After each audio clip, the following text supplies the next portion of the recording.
Hi, good afternoon, everybody. Welcome to our webinar. You'll see that the webinar title is marked out. As we were preparing and putting together our content for this, we kind of realized, how doom and gloom is the webinar title, Preparing for an Economic Downturn. So we wanted to reposition it for you guys and say, this new webinar title is not a time to fear, but a time to focus. And I think that does a really good job of representing what we're gonna share with you guys today. So just a reminder, in case anyone hasn't joined us on a Zoom call or a Zoom webinar before, we wanna know your questions, we wanna know your comments. This webinar is a little bit differently than the ones we've done before, where it's a little bit more conversational. And so if you have a comment to make, we want you to be a part of the conversation. And you can do that by using the Q&A box that's at the bottom of your screen. And you can submit your question or comment, and I will convey that to our speakers, who are Karla Baldelli and Max Bunch. I've got them with us here today. Karla is Vice President of Donor Engagement and has a long career in mid-level and major donor fundraising. And then I've got Max Bunch, who's our EVP of Client Service and Consulting, who also has a very long career and is a veteran in nonprofit fundraising and marketing. So welcome, Max and Karla, to the webinar today. Happy to be here. So I think it's worth kicking off this webinar by kind of pointing out the fact that our old title talked about preparing, which is ironic since we're in a time where it's really hard to prepare or plan for the future. There's a lot of uncertainties, but there are some things you can look at and rely on with certainty. And so that's what we want to share with you guys today. So Max, I will hand it off to you to talk about what we can rely on. Sure. There are certain things we know that are going to happen, and I think everybody is pretty convinced that we are going to have a recession. I mean, the amount of people that are unemployed, the different things that are happening to the different sectors of the economy. I think that a recession is imminent, and if we're not already seeing ourselves in one. But so charitable giving is going to drop. We know that. But there's some things that we need to not forget, and that is that while the charitable giving is going to drop, it is going to come back. It always does. But one of the things, and you can see it in this chart, you can see when there's a drop, it's always followed by a recovery. So even if we're going to be in a recession, don't really fear it. But one of the things that you really want to focus on is the fact that organizations that pulled back during those yellow years, those are the organizations that were hurt most. And I think that, I've worked through 9/11 and the Great Recession, and not only did I see orgs get hurt when they pulled back, but I also saw orgs gain ground. They gained market share. They grew their donor base because they leaned into this recession, and they actually viewed it as an opportunity. And that's why we're saying, and we retitled this, that it's not a time to fear, but a time to focus. And so that's what we're going to try to do is focus on some things that we should be doing in the coming months. And if not now, when? I appreciate that as a title, because at times of crisis really are times that birth innovation. They also allow people to change. I mean, we say use this inflection point as a time to optimize and really view it as your opportunity to move forward in areas that maybe you haven't yet. Maybe this is the time that you can push forward in a way like never before. Just one thing to note, I said that people make ground during this time period. we're going to probably see, like in the Great Recession, a time when a lot of people pull back from giving to maybe 10 nonprofits down to 5. And our job at this point is to make sure that we're one of the 5. So we're gonna talk about ways that we can ensure that in the rest of the webinar. Yes. So now to dive into, what should you be doing as a nonprofit? And yeah, this really, Suzanne, we talked about this before. There's scads of things that people should be doing. We tried to prioritize them and pull them into 2 primary what we're calling foundations of fundraising, and one is prioritizing data and how that'll help you target and segment and message. And then the second section is a lot of ways for people to think relationally and not transactionally, and really use this as a time to go long in being personal. Yeah, but before we jump into that, Max, I just want to remind everybody that there are some really big key things that we need to not stop doing and remember to make sure that we're doing while we begin to prioritize. And the first thing is we've got to keep fundraising. So don't decide that you're not going to fundraise during this time, even though it might be generated, those desires might be generated by all the right reasons of being sensitive to the current climate, both from the pandemic perspective and from the economic perspective.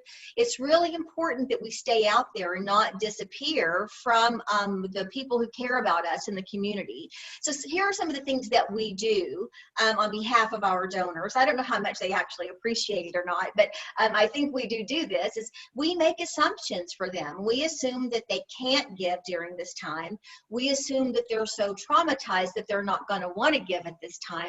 We also have a fear, I think, that they think that we're being insensitive if we do ask them to participate. But I think that if we really talk to donors, and I've talked to a lot of donors in the 20 years that I've been doing this, is that it's actually not what they think.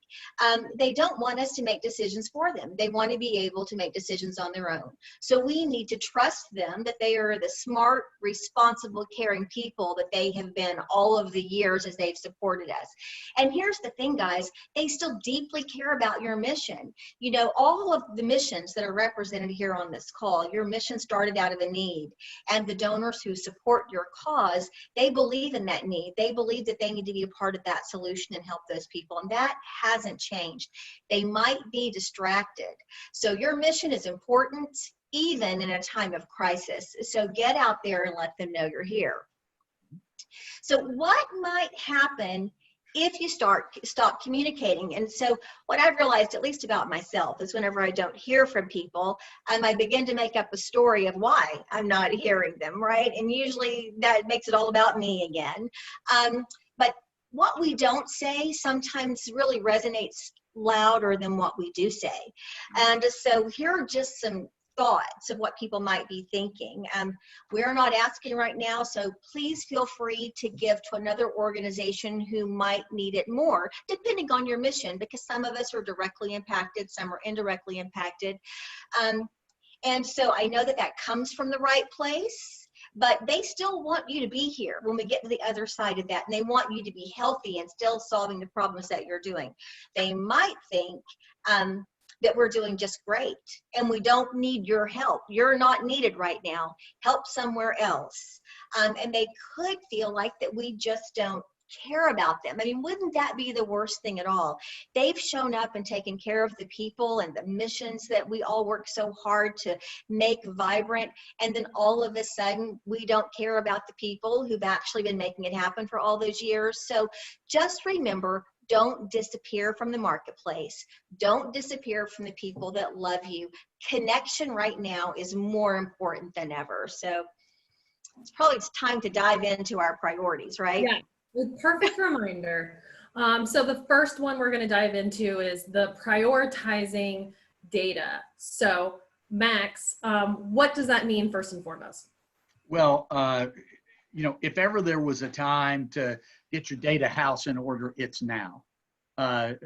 Whether it's online data, whether it's offline data, whether it's event data, whether it's social media data, you need to be able to have a 360 view of your donor if you're going to plan strategies. And I'd also say if you're going to plan budgets, I mean, if you look at this, knowing how your donor consumes information, knowing how your donor gives, and knowing how your donor behaves, these are all the things that you need to make decisions, not only in a campaign situation, but in a budgeting situation. You'd hate to cut back on something and not realize how it affects another area.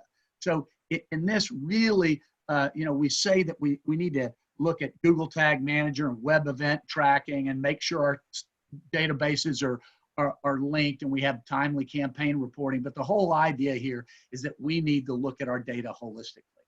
And it is going to impact a variety of strategies, and it's also going to uncover opportunities for us. So use this time as a time to shore up your data and make sure that you can look at a donor from a 360 view. If ever there was a time to drop the silos, it's now. So I was going to add to that. Do I have an echo? Oh, I think good. I was just going to add to that we talked at the beginning about that shift in thinking from transactional to relational. That really comes in here, right? Because your data is about your people, and again about assumptions, making decisions for them. I think having been on the nonprofit side of this for so many years, I think we know what our donors are doing and how they're behaving. And without the data, we could have some really big blind spots into the opportunities that we need to be focusing on. Karla, I've heard you say it before. You said a version of it, but I love it so much. Everybody's saying think like a donor. You need to think like a donor, but we don't need to think for a donor. And that's where we make mistakes. And it is in that data that we learn behaviorally how they are thinking. So there's a lot of talk nowadays about optimizing the donor journey and the donor journey, and really, in the right system, the donor is the one who's creating the journey, really, because you're seeing how that donor reacts to a variety of things. You're seeing what channel they give in. You see what channel they consume information in. You see how they engage with you. There are a variety of ways and pieces of data that you'll be able to use to determine what's motivating your donor and serving up something, a journey for them that is meaningful. And one of the things that we're trying to do, and an overarching thing in the donor journeys that we're trying to build, is to make sure that it is very, very personalized. When you have that much data, you can personalize the content. You can personalize the gift arrays. You can do things for different levels of the media funnel. In fact, for digital media, whether you're engaging with someone or trying to convert someone. So there are a variety of things that you can do from a personalization standpoint when you know things about where they linger online or what's been motivating them. And the other thing that we're also learning is that we can be more personalized in our acknowledgments. And Karla will talk about this a little bit later, but when you're having a relationship with somebody, there's no more important time to be extraordinarily personal than when we're acknowledging those gifts. So we really, want to have this 360 view of the donor so we can gain that information to create a meaningful and motivating donor journey that at the end of the day optimizes their value for us. Oh, exactly. It's so interesting because it's expected on the consumer retail side. As a consumer, I expect that brands know what I like and what I prefer. And so it's just, consumers aren't going to see a difference between a retail brand and a nonprofit personalizing content for them. What this boils down to is tighter and better and more informative segmentation in the way we target and talk and message to people. You're bringing up Starbucks. It's and their different consumer journeys. I mean, we have, you know, buried within your same donor giving base are people who want to solve a problem and have a sustainable solution, and then others who want to help people and maybe feed someone or educate someone. They're right there in your own donor base, and they have various levels of motivation. We need to be able to get at them with that information. Exactly. And Suzanne, I think about that personalization piece and Starbucks. You know, I'm always so glad when I'm in Starbucks, I actually see my name on the cup. If it said dear friend, I would think, oh my, they don't even know who I am, right? It just feels so good whenever you order it online right through your app and you walk in and it says Karla right there whenever I walk in, sitting on the counter, rather than dear customer, this is your venti cappuccino. You know? Yesterday, all transfer. Yesterday, I got an email from a cause, dear to me, because I've given to it. It's local.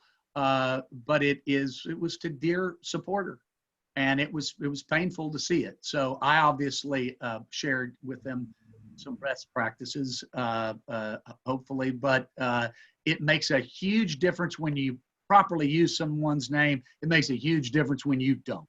Yeah, exactly. There's nothing that says I don't know you faster than dear friend. Yeah. Yes, I love that line. So that organization, as an example, you know, wasn't optimizing their donor journey. What is a challenge that you think is maybe holding them back or holding other organizations back from doing this? Yeah, I will tell you, I happen to, I transitively know in that case that it's just a low level of sophistication for the cause and their resources. But man, even now, at a very low level of technology, they should be doing better than that. And so I would say, though, that one of the reasons people don't have a more sophisticated donor journey is maybe because they've invested so much in certain technology and or databases that it's hard for those things to communicate with each other, and or hard for you to store all the behavioral data where you can get at it. That's something that is going to come out of this crisis, and that we're going to see in the coming next year or two, where we're going to see much more information stored on these donors, so we know how to differentiate between their likes, dislikes, and affinities. So I'll transition us to the next kind of area of prioritizing data. Karla, how can they do that in terms of MidMajor efforts?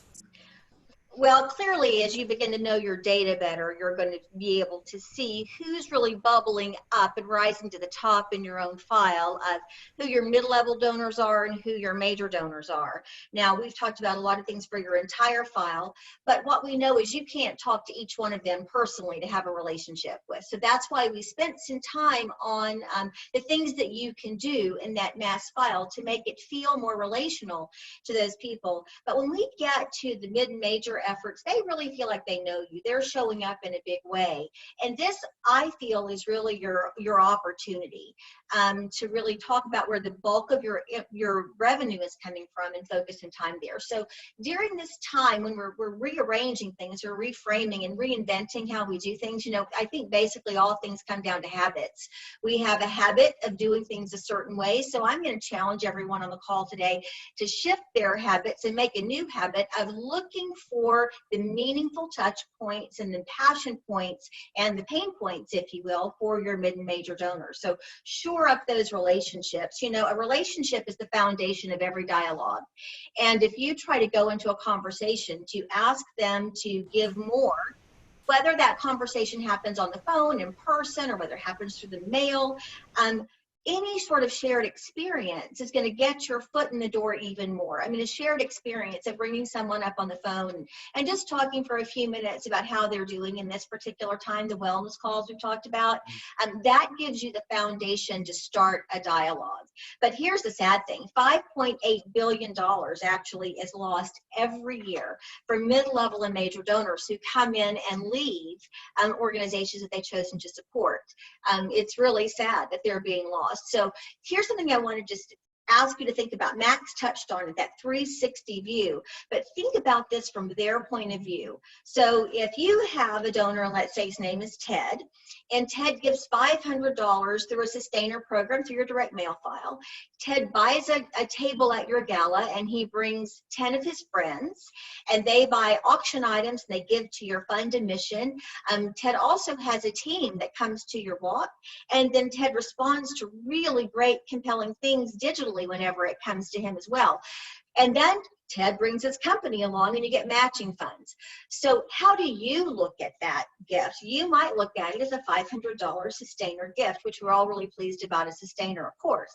Or you could look at him just as a gala donor or just as a walk donor. But the question is, how does Ted see himself? Does Ted think of himself as just simply a $500 sustainer donor within your file? Ted probably thinks that he's doing some pretty important things because clearly he's exhibiting his commitment to your mission. So shore up those opportunities. Take the Teds of the world. Take the time to send them a personal note. Make a phone call. Include them in some of the insider activities that you have going on in your organization. If you've got CEO calls or town halls, and offer him an opportunity to engage. One of the things they love is that two-way conversation. And then most importantly, that's definitely tracking. You know, I always used to think I hated tracking. The people that knew me early in my career will tell you I was the worst about entering my interactions with the CRM. Seriously, I was, because I thought, of course I'm going to remember that. Well, I can't speak for you, but I always forget. I mean, 2 weeks later, in my mind, I've told myself the story that I had this fantastic conversation with them. And really, it was just what I thought I did. It wasn't really what I did. So I'm telling you, just let's get really, really specific about tracking. And that goes back to the data piece. If we don't track and we don't track our interactions, how can we have a really good view of the behavior and the relationship, kind of the what have you done for me lately piece of the relationship with your organization? And lastly, this thought of, you know, time is actually our most limited resource. I think in this particular time of the world's stressful points, we forget that. But ultimately, it's about time. So we want to really encourage you to spend 80% of your time with the top 20% of your revenue. And that is going to be what actually then promotes the top 80% of your revenue, right? So the Paredes rule is a great way to manage your time. Now, Max, did you have something you wanted to add here? No, that's just my email going off. My apologies. I don't know how to make it. I mean, you guys can tell me how to shut that up, but I can't. Sorry. I think everybody knows that their emails are going off too. I hope they're sticking with us rather than shifting over to the bright and shiny email box. Yeah. But basically, let's follow the dollars. You know, I hate to say it that way so flippantly, but we're in the business of raising money for these amazing missions that you all are supporting.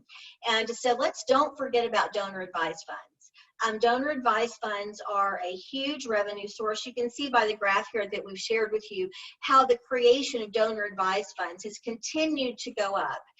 And I was just reading this week that this year the creation of them may not go up, but the flow out of them is going to be significantly more. Even in the first quarter of this year, what the experts in this area are telling us that more money is flowing out of donor-advised funds into nonprofits than they've seen in the last 5 years. So build relationships with your local community organizations that actually do donor-advised funds. Get to know Fidelity and Schwab if you don't. I know they're hard to see, but you can, whatever you can see, definitely activate on. But more importantly, this two-way conversation with your donor file. ask them, do they have a donor advised fund? Is there any reason why they wouldn't select to give it to your cause? Put it on your communications, put it in your digital communications, talk about it on phone calls, mention it in these conference calls or town halls that you have, because people do have them, and they might be sitting in your lapsed file, these people, or they might be sitting in your $100 file. And the only way we're going to know is to give them an opportunity to tell us, to raise their hand and say yes. And this is not even that hard. It just requires just putting it out there, but also put the widget so that people can easily transfer their money from their funds. So not only does it flow out of their donor advised funds, but it flows into your revenue bank so that you can do more for your mission. And those are fairly simple things to get. There are a couple of websites that you can go to and make sure that those are on, those widgets are actually on your website, and refer the people to those whenever they're going through your communications. So I've got Karla, a couple questions. there's something I was going to mention in regards to DAFs at this time. You know, it's interesting if you think about it. This is money that's already been given. It just needs to be direct. And here we are talking about going into a recession with money that's already been given.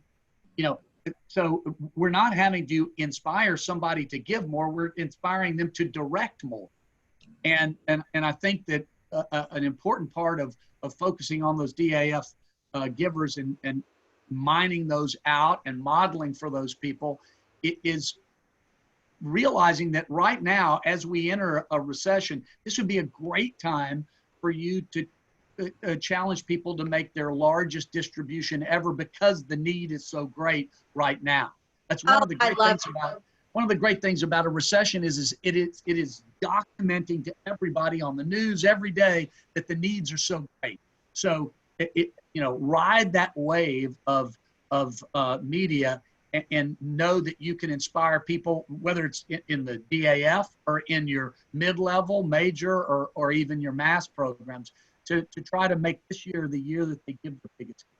Right, and they set those up because they wanted to give in the first place, right? I mean, yes, there are some tax benefits. There are some things that they can certainly benefit from, but they wouldn't have chosen that particular vehicle if they didn't really want to come out and help and be a part of solutions in the world. So I love that you said just do it, right? And I think where it gets intimidating is, how do you talk to these people? They're still just people. And there's still people who want to give to your cause or someone else's cause, and make sure that you make it easy. So that cultivation and stewardship and that relationship doesn't look necessarily different. It's simply the giving vehicle that they've chosen to select to make sure that they're able to give in a really sophisticated way that helps everybody, right? It's a win-win for everybody. Couple questions in about donor advised funds, not surprisingly. I know it's a hot topic right now and something that's talked about more and more and more frequently. When you said widget, Karla, that triggered some questions and comments where people are, can you explain a little further on what the widget is and what it does for an organization? So you just may have gone past my expertise on the technology side, but I think would be a great idea if we actually sent the links to those widgets out to the people who asked those questions after the webinar. We'll be happy to do that. There are 2 different sites that you can go to that will tell you everything that you need to know about how to put those on your site and to use those so that that money flows into you easily. I don't want to misspeak, since I'm not technologically an expert on that, but we can certainly get back to you with those sites so that you can do that easily. And Karla, the people who are running some of the major DAFs, the Schwabs and the Fidelities and such, they are encouraging people to make distributions, but that's obviously not their primary job. And when they do, sometimes they will make it easy for them to make general donations. Our job is to make sure that our causes are on that short distribution list. So part of the reason why the widget is so important is you can then customize from your site, as opposed to just going through the Fidelity site, the Schwab site, where you would lose some level of customization that can be achieved when you're the one directing the traffic, so to speak.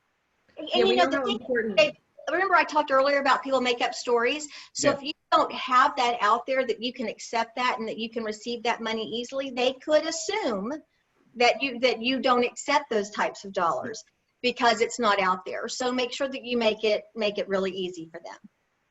That's a good point, making it easy, because I know, our digital team could talk forever about making it, the donor experience, easy, a seamless way to donate. And I thought it was interesting when looking into donor advised funds recently, how one of the selling points of Vanguard and those guys was how easy it is to manage your money in the donor advised fund and how easy it is to select an organization to donate.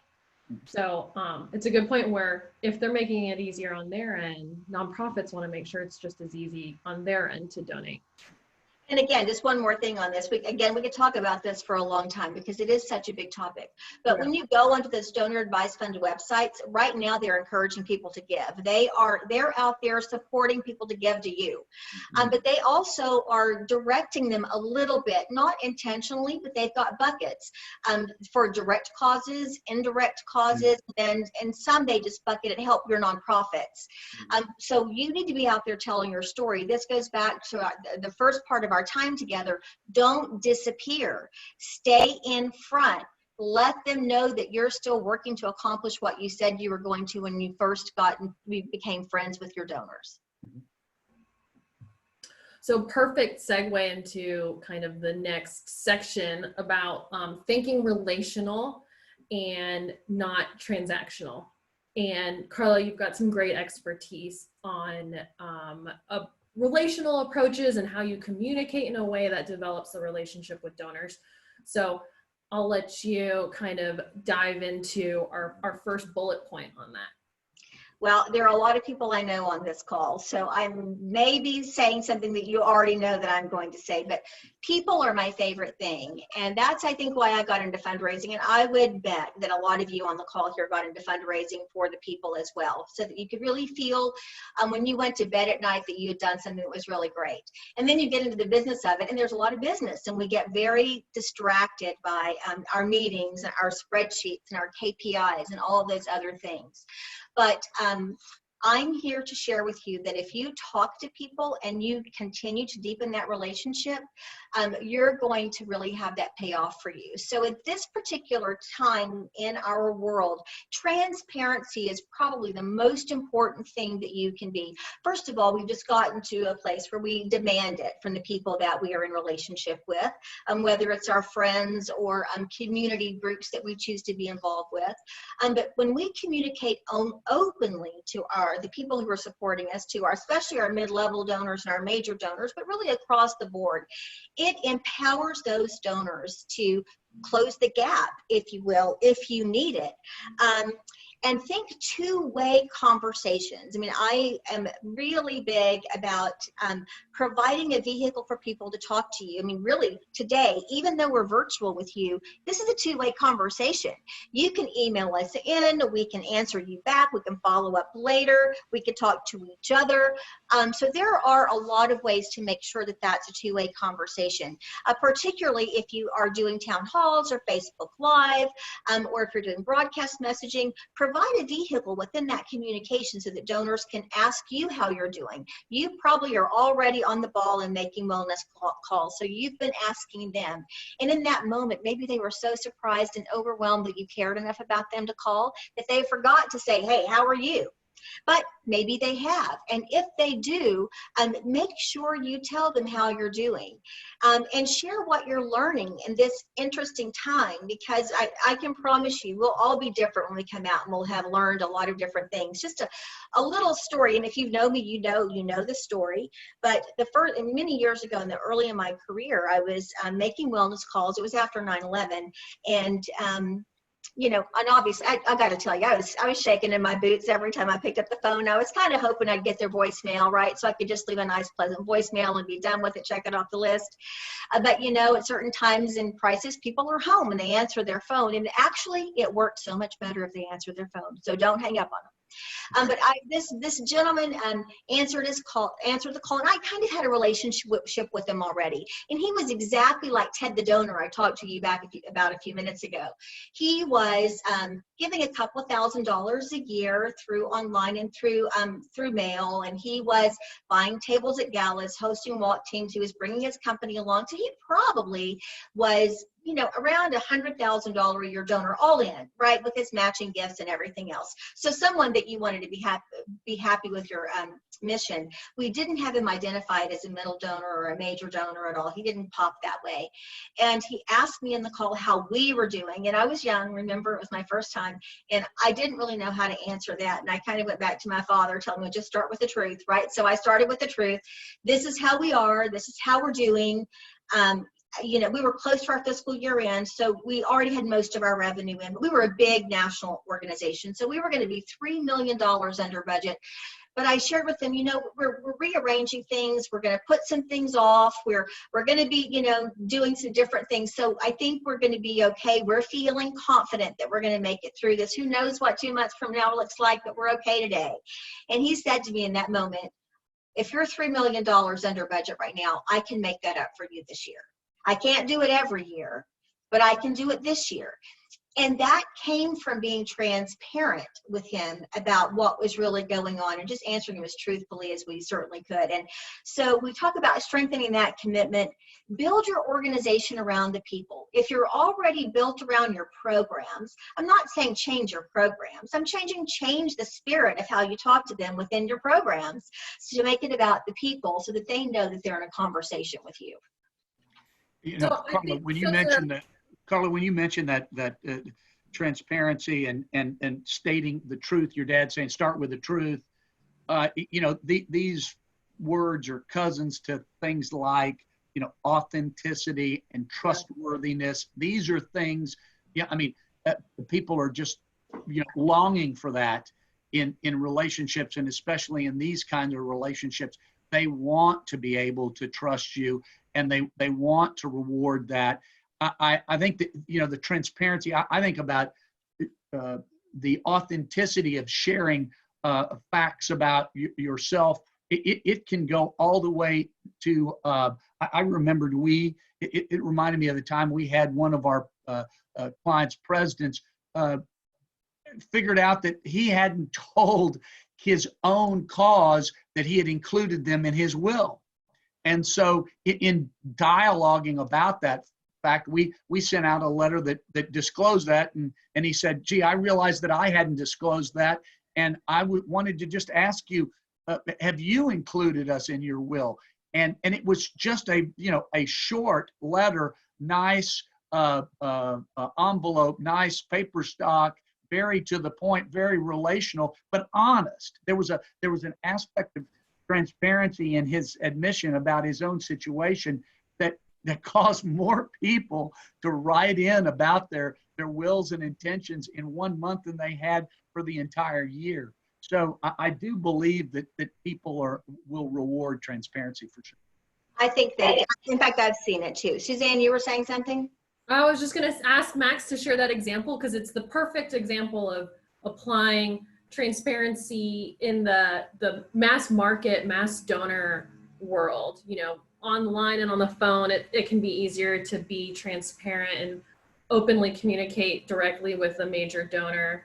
But I know it can be a little bit more challenging applying that to direct response. Mm-hmm. But I love that. I love both those examples and how they're kind of based on just building an organization around real people. Yeah. Yeah, so I'm just gonna, before we go to the next slide, I just want to add to that to say, you know, it's not lost on me that we don't always love the phone anymore, right? Picking up the phone, we prefer a text, we prefer an email, we prefer a lot of other things than picking up the phone. And just know, we're not asking you to call every single person. We're just simply asking you to call those people that you know are going to show up in a big way and deepen those relationships. But don't sit there forever and just stare at the phone and wait for it to say, call Mr. Smith, right? Go ahead and pick up the phone and call Mr. Smith. You'd be surprised how happy he is that you did.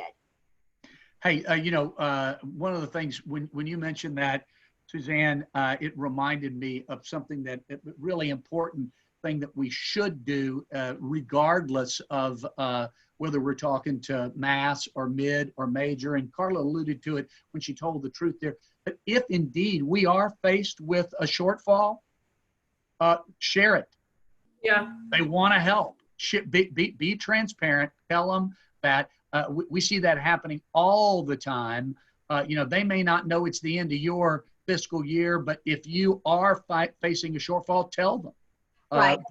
They will reward you. So in that sense, you can use transparency anyway. And you see, that's another perfect example, Max, because normally no one cares about our fiscal year end. They're much more concerned with their tax year. And so we tend to try to stay away from that and really kick it in at year end. But this year, I think people are looking at it differently. I think that they would appreciate knowing the truth because they care about you. They want you to be okay.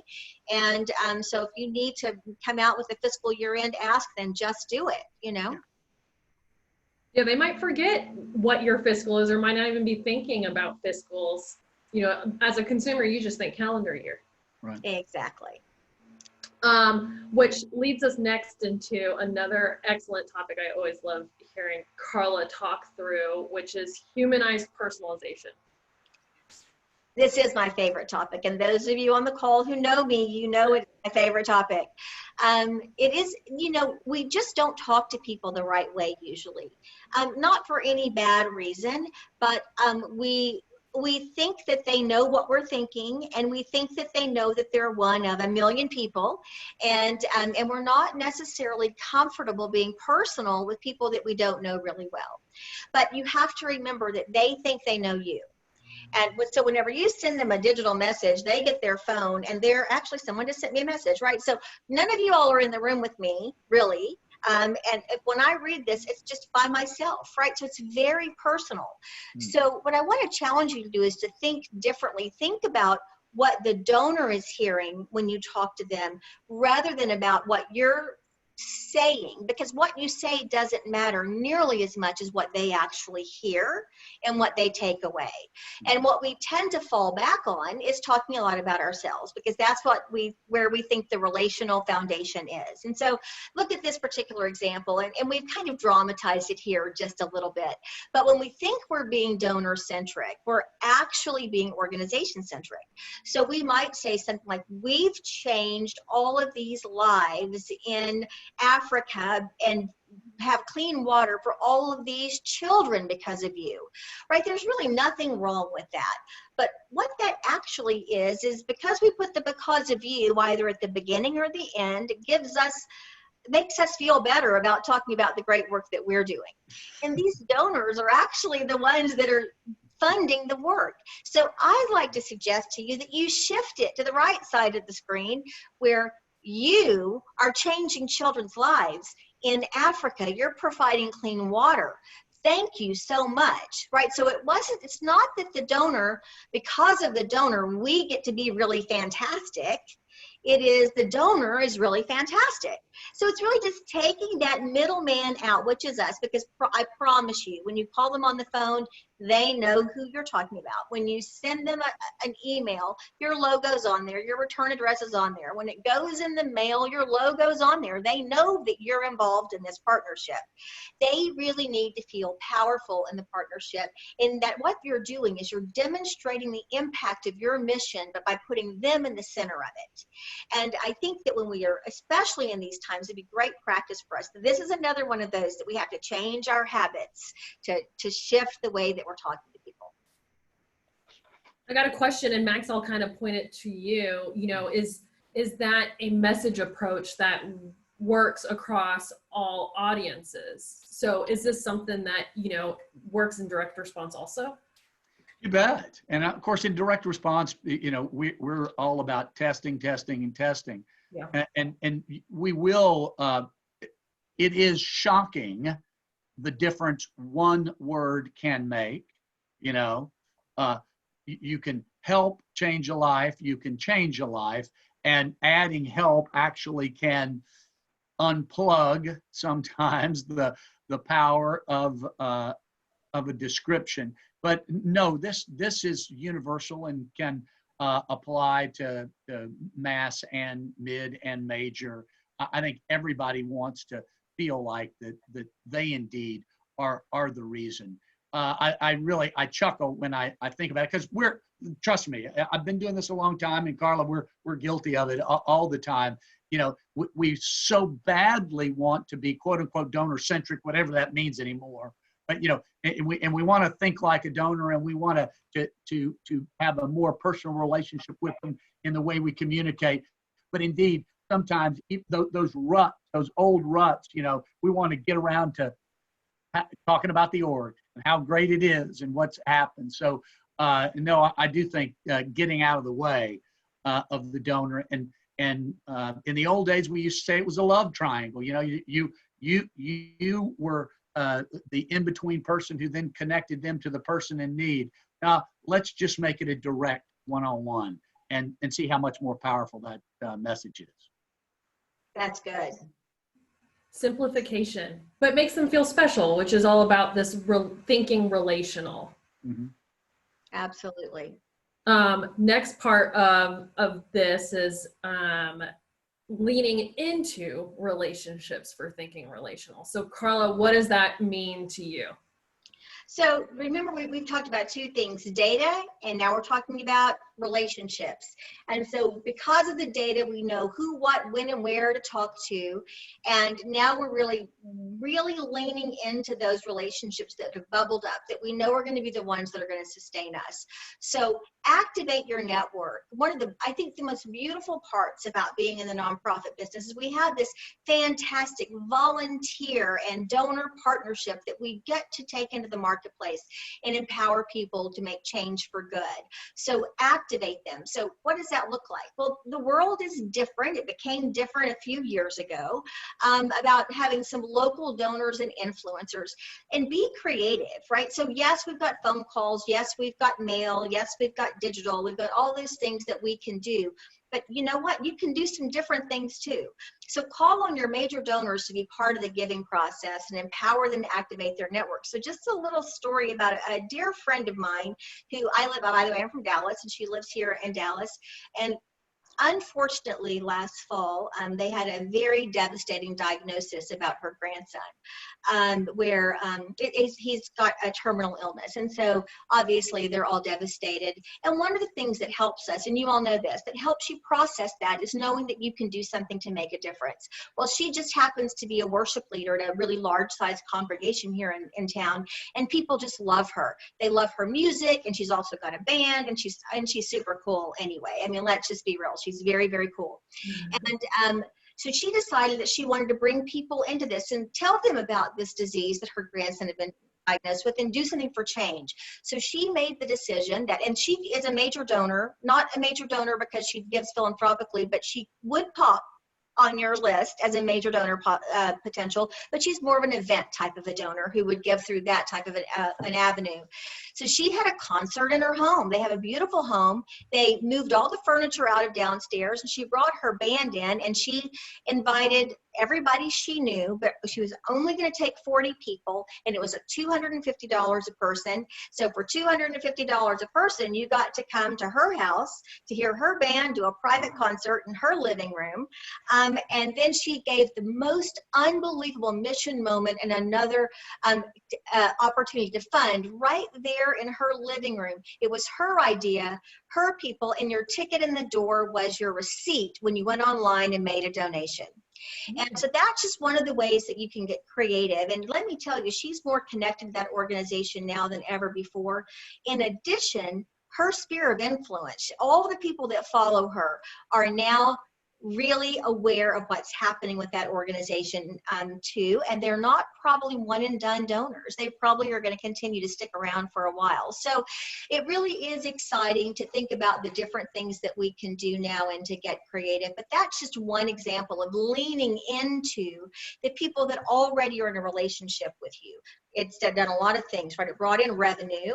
It made her feel really great about the work that she was doing. It committed her publicly to the organization. She invited other people to be a part of the organization. They made a gift the very first time, and not even a small gift. It was a $250 gift, made a lot of money for the organization. Now all of those people have gone online to give their gift, and so now they're getting all the digital communications, right? So just the way that that trickles out into that relationship, starting with one person, and how that one person and how their sphere of influence is really beginning to grow the revenue for that really important organization, and helping that family know that they're doing the best they can to help others when they're dealing with something that's really difficult. I don't know how it is for y'all, but one of the things we're doing in this little, in the new COVID world is we're Zooming calls with different friend groups.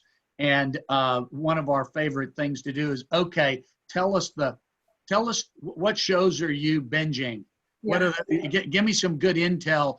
And we'd much rather hear that intel from a friend. Yep. The age of influencing now, you know, I don't need to see the ads for these shows. I want to hear my friend tell me about that. And you know, the whole idea that we can now, we're living in an era where, you know, we can get people passionate about our cause and get them to reach out and be passionate about it as well.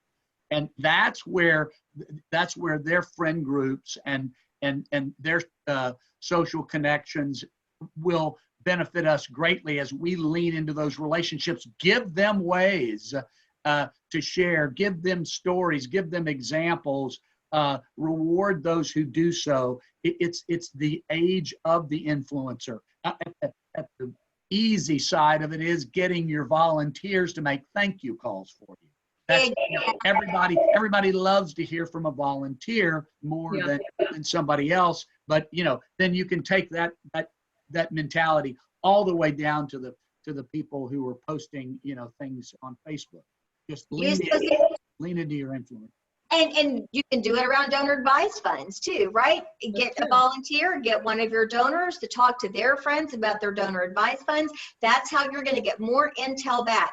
It's what you're doing in that particular case. If you're watching their social media, you've got a feedback loop now so that you can hear what people are saying, how they're sharing it with others, and you can join the conversation pretty easily too. So get creative and pay attention to the opportunities that really are at your fingertips.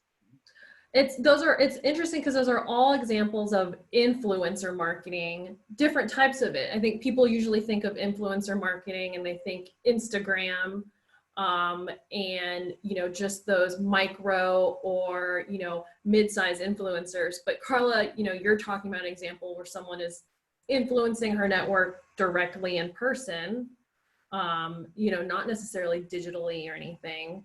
And then Max, you're talking about kind of like essentially peer-to-peer fundraising and influencing and stuff. Exactly. And I think to me, that's an opportunity that nonprofits have seized really well right now, is influencers marketing. I've seen so many influencers and accounts sharing links and promoting Feeding America. And that might just be because I follow a lot of accounts about food and cooking.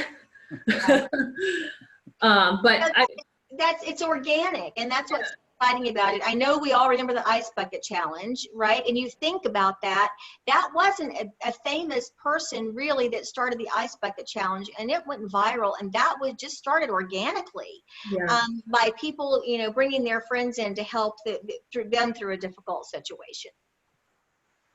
Wouldn't it be cool if there was something like that went viral in this particular time? That'd make everybody feel better, and everybody would be happy to have an ice bucket, you know, poured over their head. That'd be awesome.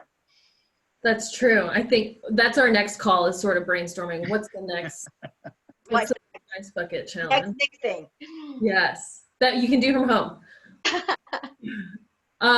So Max, I'll let you kind of sum up the things we covered today with a nice bow. Sure, we're coming down to the home stretch. I know we don't have much time, but just 3 takeaways at a high level. Remember, you know, no better time for data management than now. Getting your house in order. so that your analytics can guide you to the right decisions about those donor journeys. Make sure that you make them extraordinarily relational. Draw those donors close to your mission. Get personal. The more personal, the better. And as we look at this, time of pending recession and coming out of the crisis, it's not a time to fear. It's a time to focus. And if we focus on these tried and trues, and even developing disciplines, we're going to come out on the other side of this in a positive way. So I love what you said there, Max. Let's change our habits. Let's change our focus, because we can get distracted in the day-to-day things that keep us busy. We get really distracted by busyness. We get really distracted by being in control of all the things that are on our to-do list. But I think all of us now are having to create new habits, because we're all working from home. Whether you worked from home before or not, now your kids are home, your significant other is home. The bandwidth is different, in your neighborhood now. It's all very different. So we have got to take the opportunity at this particular time. And every time that there's something of adversity that hits us, there is an opportunity for us to grow and to come out different and to learn new things. So we've never seen anything like this before, but every time we go through something, we've never seen anything like it before. It's always the first time, or we wouldn't be having this conversation. So I know it's not lost on me that you're all sitting there at home, and yes, you're worried about your work and how your nonprofit's going to make it through, but you're also managing a lot of things, right? You all have your very own challenges that you're going through, and how do you manage your time?